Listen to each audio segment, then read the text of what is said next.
The cowlick comes from I'm just glad he doesn't have a ponytail anymore. I remember that. Yeah, I remember that. Make me cut that shit I off. remember all your faces. I should. That's all that makes like stop recording. Yeah, I know. Alright, so we're just gonna pop it off and then we'll go from there. Okay, cool. What's going on, folks? Welcome to the Lemonade Podcast. I'm your host, Frank. Here at the Lemonade Podcast, we go by the saying, when life gives you lemons, we make lemonade, and we pour it onto the world. And with that, we hope to encourage, inspire, and empower not only those of you tuning in, but our guests themselves. And today's guest is Pedro. Welcome to the show. Thank you for having me. Yeah. Hey, straight to the lemonade. No, I like it. Sip right away. I always look good. Yeah. No, it's good. Good. Sometimes it's a warm day today, which is nice. It's changing it. So, but thanks for coming through. You came through to us through Mike. Mike said, "What's up?" Oh, look at you.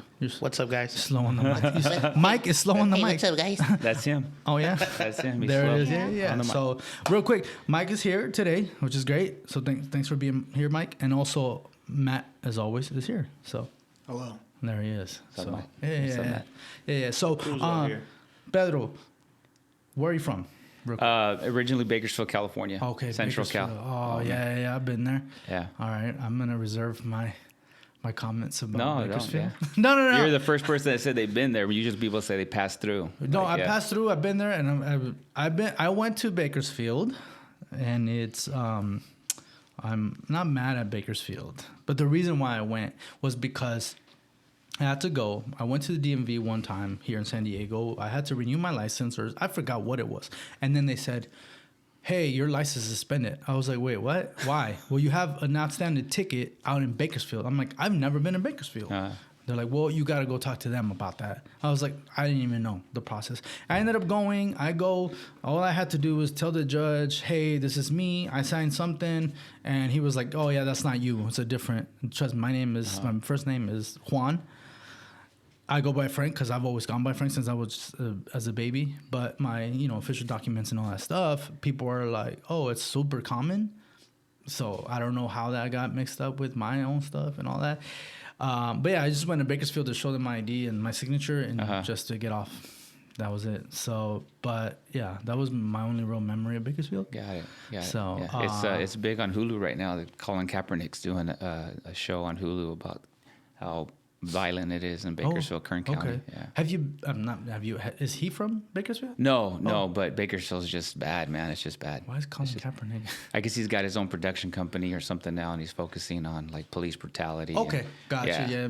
The only reason I know about Bakersfield, besides being there for that, was because of Korn, the band. Yeah. So yeah. I'm like, oh, Bakersfield, great. But even them, they didn't really have much.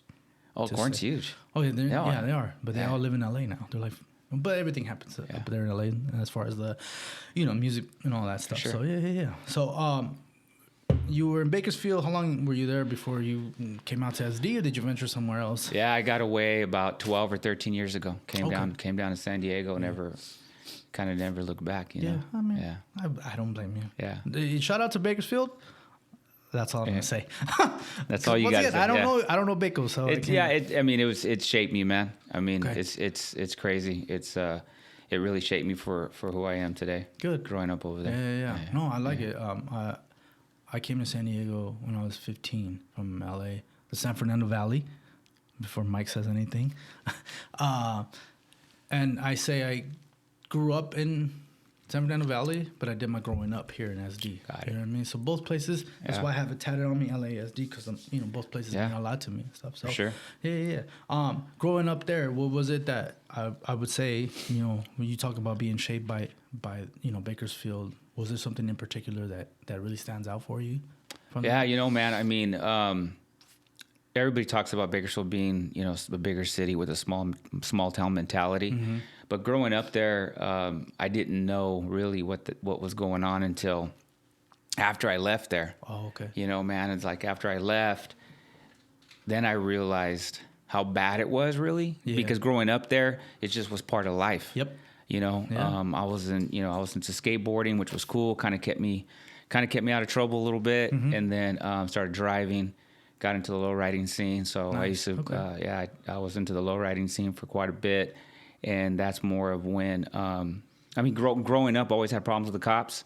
Yeah. I mean, it was just part of life. It's like when the cops came, you kind of just walked away. Never really paid attention to why we did it. It was just kind of part of life. And then, you know, going into the lowriding scene, getting pulled over all the time because I fit the description. Right. You know, getting put on the ground more times than I can imagine. Getting called all kinds of different crazy names. You know, and all that kind of all that stuff. It was just part of life. Yeah. And then later, you know, coming into a bigger city where there's just a lot more culture, a lot more. You know, it's a college town here. People more enlightened, and just the way things are going in the world.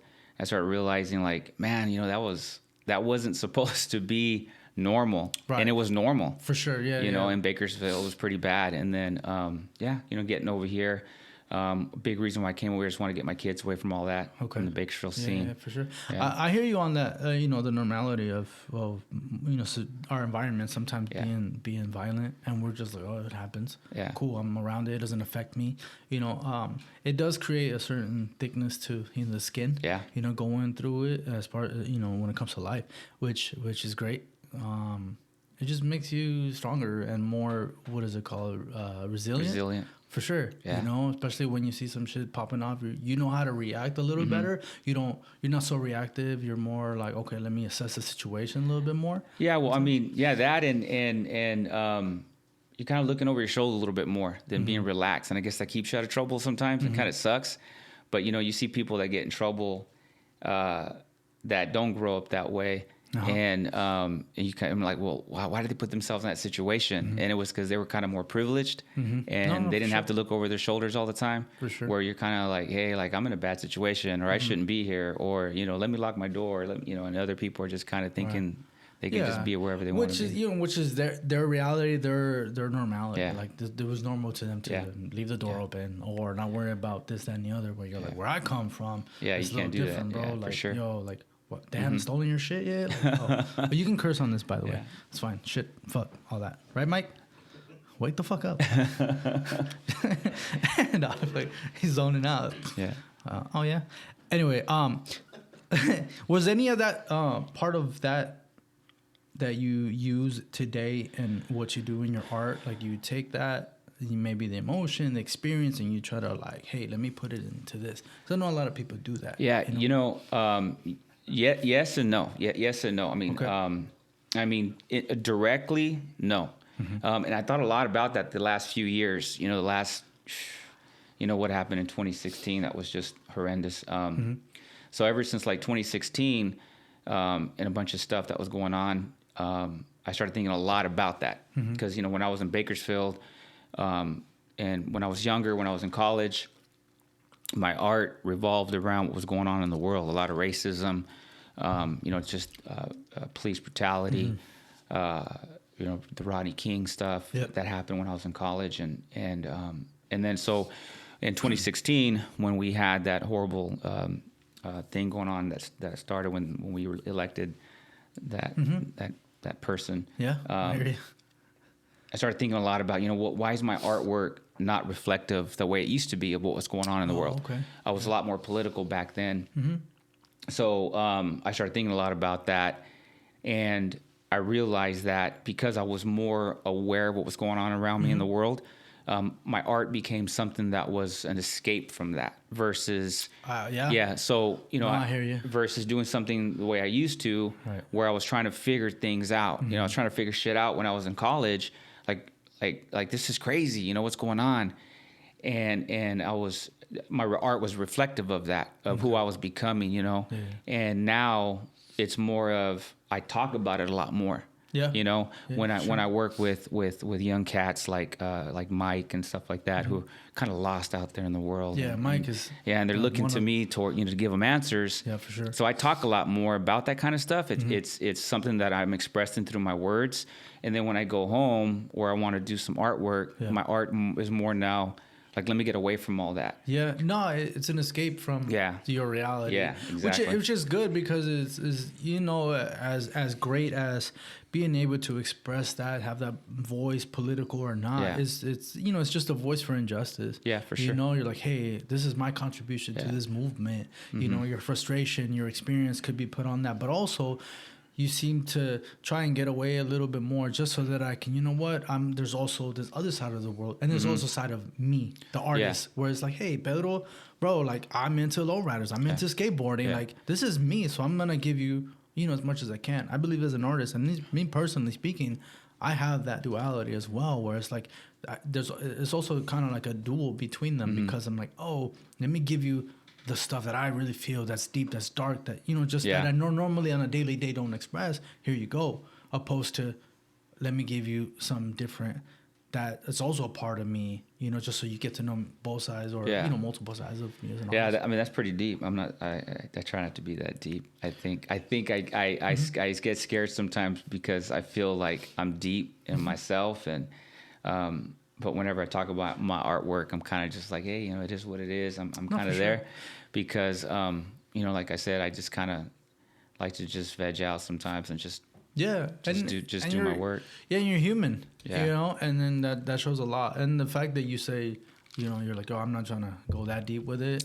I mean, that's a humbleness to it. Yeah. But, you know, that's how I look at it. But I overanalyze a lot of shit too. No, I mean, I'm the same way. It's just, I mean, like I'm listening to you and I'm just kind of like I want to get more comfortable expressing in words like what my work means, and but I kind of just like, it is what it is, you know. It's a happy mistake. For sure. Also because, you know, art is so subjective. Yeah. You know, so it can mean a lot to everyone. It could mean nothing to somebody.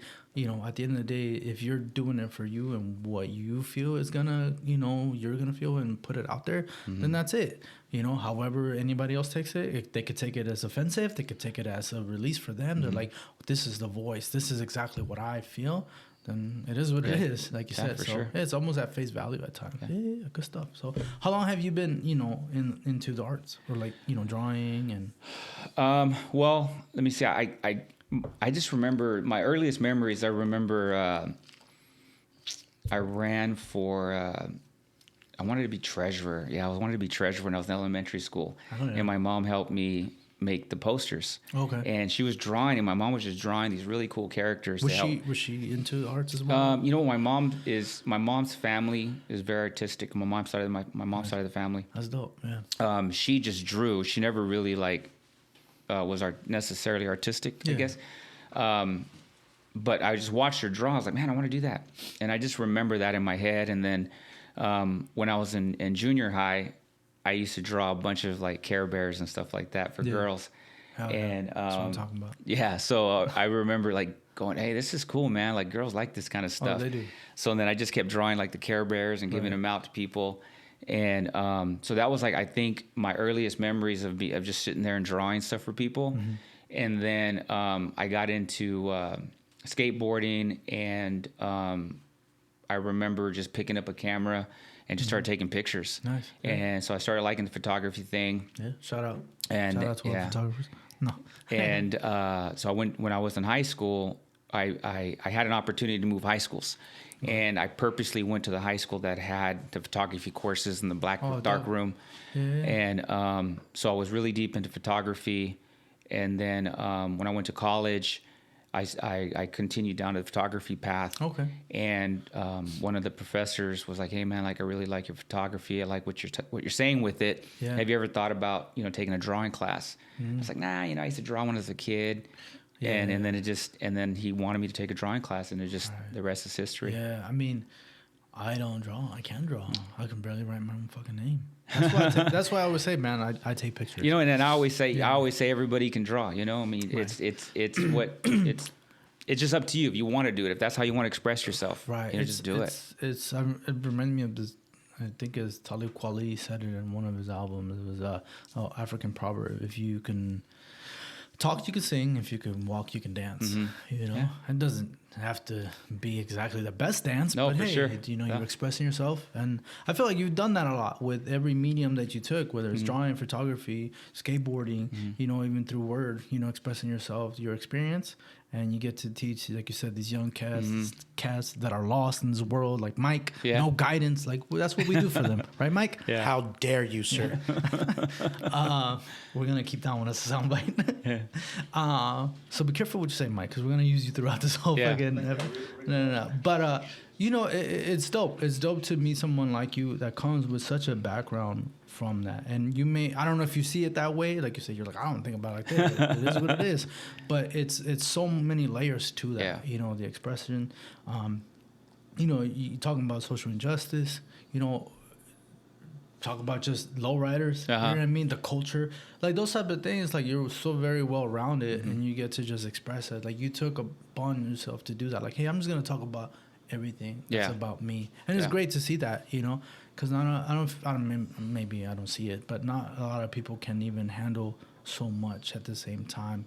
That's just how I feel about it. Where they can use all these mediums all at once. I'm trying, I really am. You know, but it's pretty tough.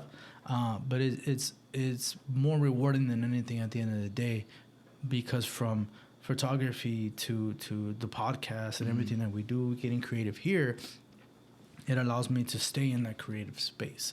You know, we can talk about anything and, you know, under the sun. And of course, like I always say, this isn't about me. This isn't about Mike. Maybe it's about Matt a little bit.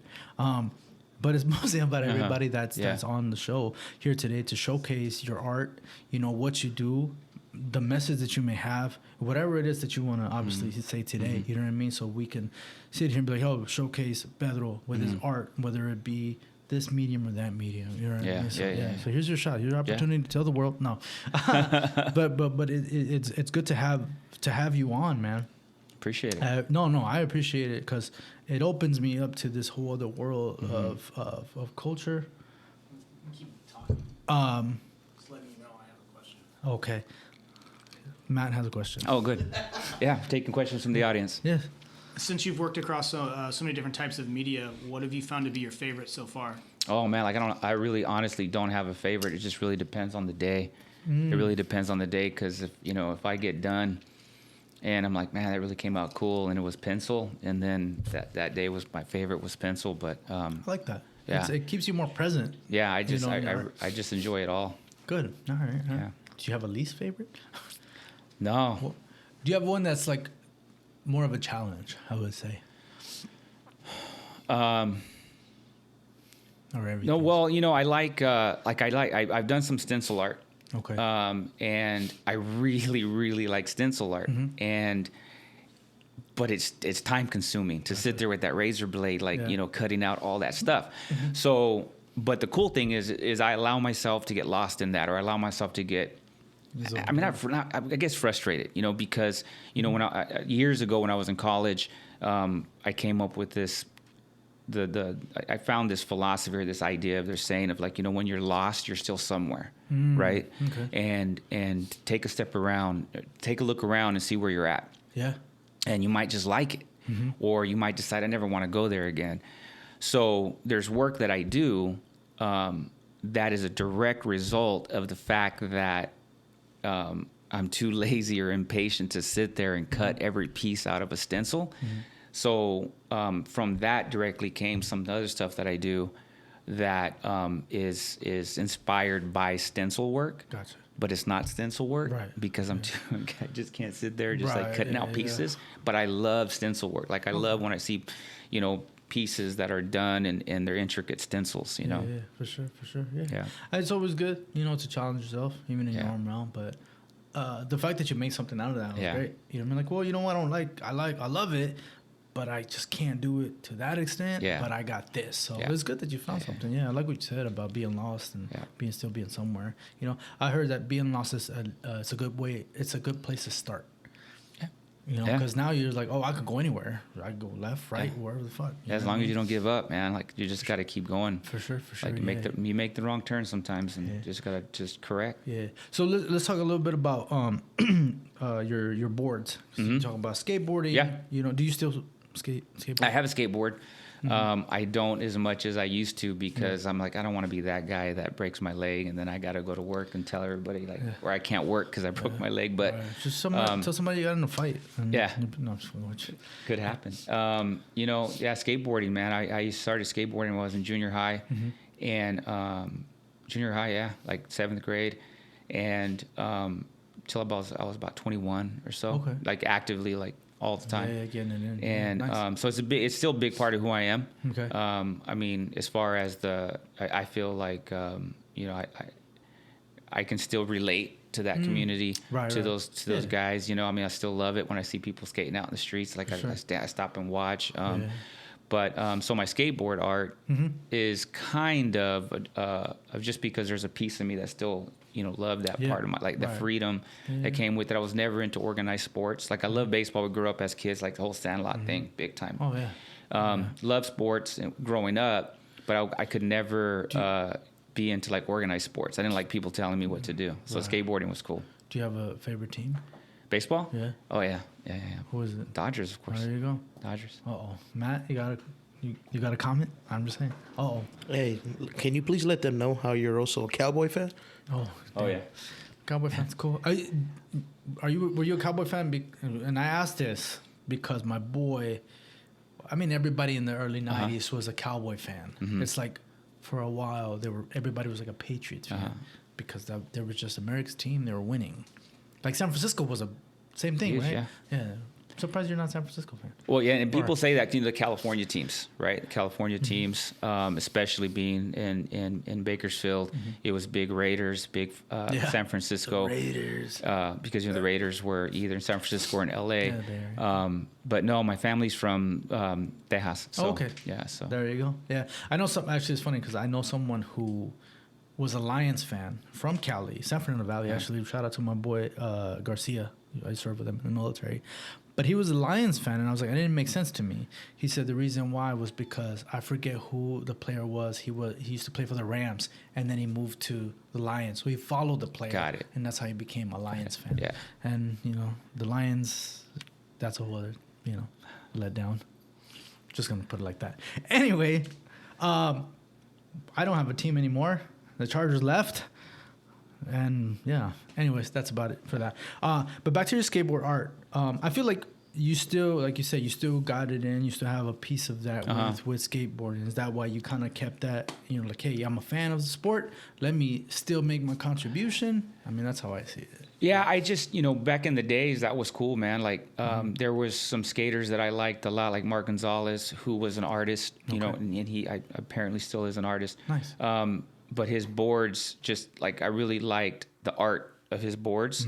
And then, a lot of the skateboards back in those days were really expressive, and so I was kind of looking for something to do, I think, and I was like, I kind of want to do some skateboards, and I did it a while back, and then I got away from it, and then I was, looking for something new to do, and like I said, I was doing some stencil stuff, Right. and then growing up in the urban city, you want to say, whatever, That's fine. the hood, Yeah. in the low riding scene and all that. I was around a lot of people that did a lot of graffiti art. Yeah. And I've always just been like in awe of those guys, man. Yeah, I Like, love graffiti. And so I that was part of my world, part of my community. Yeah. So it was like some graffiti art, and street art, and then photography, and so I kind of went back to it because I'm like, I really like the aspect of a lot of these street guys, these street artists, where they'll put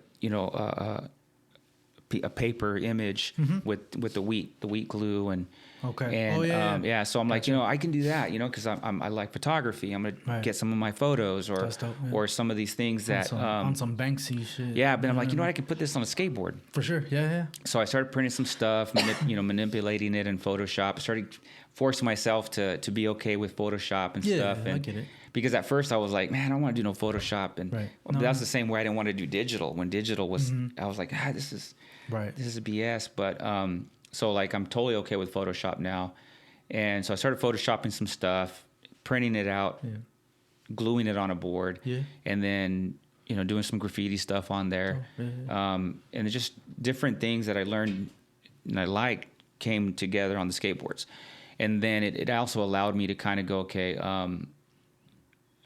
I went all the way back to when I was in college because, like I said, I've been thinking a lot about the stuff I did when I was in college. And in college, I used to do a lot of stuff with words that I would take out of newspaper articles. Oh, nice. Yeah. So I would find newspaper articles that typically would revolve around like racism.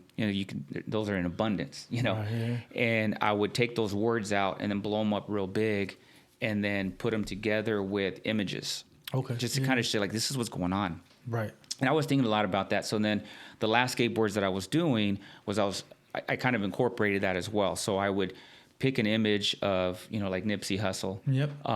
And then find a really cool quote or something they were known for and then attach the words. Yeah, I like that. That's dope. And so I kind of use the skateboards to kind of just get away a little bit from the drawing, incorporate a little bit of, my stencil work or graffiti pins, and then just kind of showcase icons that in their words. I did some Kobe boards, Nipsey Hussle, Biggie, Tupac, that kind of stuff. Yeah. You got a favorite rapper? Yeah, Tupac. Okay. Your favorite Tupac song? I have one. Which is yours? Mine is So Many Tears. Yeah, that's good. That's my shit. There's not one necessarily one Tupac song that I necessarily like. Changes is good. But Tupac, he's got like the really cool, fun gangster stuff, and then he's got the deep stuff. Right. Yeah. He was so like all over the place. Yeah. But I feel like it's a testament to even like your story. Because it's like, it's everything wound up into this one person. Let me just show you all this. I got a little bit of everything for everyone, but I think everyone can relate. Especially as you get older, you start hanging around different people. You go to different places. Your mind expands even more if you choose to, because some people don't. But that's the great thing, especially when it comes to an artist like you, because you say, you know what, I've been this place, I met this person. That inspired me to do this, and boom, here you go. So you've seen a lot of eras, which is great, because you went from Tupac to Nipsey, like they're, you know what I mean? Yeah, Separated. the Nipsey thing. I was introduced to Nipsey by my son, and I did that board for his birthday. Dope. Yeah. And then my son was kind of like going like, "Yeah, he was had a lot of good things about him. He was talking about his entrepreneurship. 'Cause my son's an entrepreneur, and my son's got a business, and he's really inspired by Nipsey. So I started digging a little bit deeper, and listening to some of his songs. Like, damn, man, this guy's pretty badass. No, it's funny because Mike had. I'm full disclosure. I didn't listen to Nipsey till he died. I had heard about him. Me too. Whatever. Mike was like, "Yo, this dude was dope," and I was okay. I listened to, I think, the Marathon. What's the last album? Okay. Technically his own. Right, and I was like, and I remember texting him. I was like, "Bro, this album, like this dude's got hella crazy, like mad jewels in this. It's all message. Like if you really listen, I was like, oh, it's gonna be another gangster shit. Like no, it was. It was the message. Where I was like, okay, this dude's legit. Yeah. And so then I go back to his catalog, and unfortunately, it was after his death, but it was great. It was everything was it was great to hear that. It was refreshing, and it my doubt was there, but it was gone as soon as I heard like the first couple songs. I was like, oh, this dude's legit. The message is there. What he was doing for the community, all these things. Unfortunately, the passing of him, how he went. Not that going at all is pretty, but the way he went was like, dude, like really, dirty. Like, bro, like this is someone who was making a positive impact. Not that anybody deserved death, but I'm like, someone like that, like that's fucked up. But no, man, but it's great to have you on. Thank you for your story, for your energy, for your time. If you want to just throw out your socials so that people can find you, just my Instagram is PFC Creations. Okay. That's about it, I think. Yeah, we'll just throw it on the show notes. People could go through it, check you out, and hopefully gets a couple commission pieces from you, because I've seen your stuff. We have some stuff you brought it with us, and we'll put it on there and show it, and whatnot. Matt, you got a question? Here it comes. If you could go on a field trip on the Magic School Bus with Miss Frizzle, where would you go, and what would you want to learn? Oh shit, Miss Frizzle. Yeah, the teacher from Magic School. Do you remember the Magic School Bus? No, what's that? Oh shit. Just ask me another question. Damn, Daniel. Okay. No. The Magic School Bus. The premise is it's like a school bus, and there's a teacher named Miss Frizzle, and the school bus always takes kids to like places where you can't go normally as a person. So the bus can like shrink and like go down to like microscopic sizes, so the kids can like see the structure of a microscopic or a single cellular organism, or it can take them out into outer space and like they can visit Mars. Science, bitch. Yeah. So if you could ride on a Magic School Bus and it can take you anywhere, what would you want to learn about? Miss Frizzle will be there. No. Oh wow, man! You know, I just It's one of those. going on a magic school bus. Yeah. You know, that would go deep into places in my mind that I don't want my kids to ever hear. Yeah. And I'm being totally like honest because like in the beginning he gave me that out, you know, and I can give you a BS answer, Yeah, but you seriously, could. like this would take you deep into some dark corners of my dark. Yeah. My Mike knows this. Frizzle doesn't do too dark. So. Oh, and then what's it's a up? What's kid's up with show. Miss Frizzle? Oh, it's a kids show. It is. Where was I? What's going I on? don't with Miss know, Frizzle? man. I don't want to ask how old you are, but it might have been. Well, a like little bit. I want to show Miss Frizzle those dark corners of her I brain. think. Look, I'm gonna tell you this right now. Yo, Goddamn Miss Frizzle was a redhead, so shout out to all my redheads, and that's all I gotta say. About I that. thought. I'm this just was- saying. I thought this was like a Snoop Dogg reference or something. Oh, damn. No. Miss Frizzle to the. Yeah, that's. I mean, you Shizzle. could Miss Frizzle for shizzle. my For nizzle. shizzle. Exactly. So, yeah. Mike, you got anything for Pedro today? No. You don't. Okay. Yeah, he's still lost. You know how he is. No, but Pedro, for real, man. Thank you for being here. For once again your time, your energy, your story, and keep making your lemonade, bro. We Thank appreciate you. it. Yeah, too. thanks, man. I Yes, should have sir. brought my flask. No, all right. Click, click. Yeah. Next time. Appreciate you, bro. Yeah, thanks, Good man. shit. Yeah, man.